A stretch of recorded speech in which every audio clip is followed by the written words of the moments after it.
So, happy birthday in advance sa kumpare ko. Yung kumpare ko maaasahan kahit malakas mang asar. Ha? Yung malakas mang asar pero pogi na may birthday sa October 23. So, happy birthday in advance to Mr. Jonathan Ismero. Okay. Yung isa sa maraming skills na taong kilala ko sa buong St. Francis Bacoor. So, napadaan lang para bumate. Alam ko birthday mo sa 23.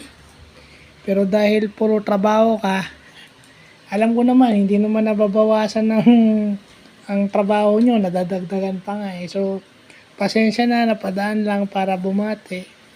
Para mauna na ako dahil baka pagka mismong araw ng birthday mo katabi natin, hindi mo mapansin dahil sa dami ng babate. Pag mula estudyante, alumni, at saka doon sa mga iba pang empleyado ng school. So, advance happy birthday and God bless.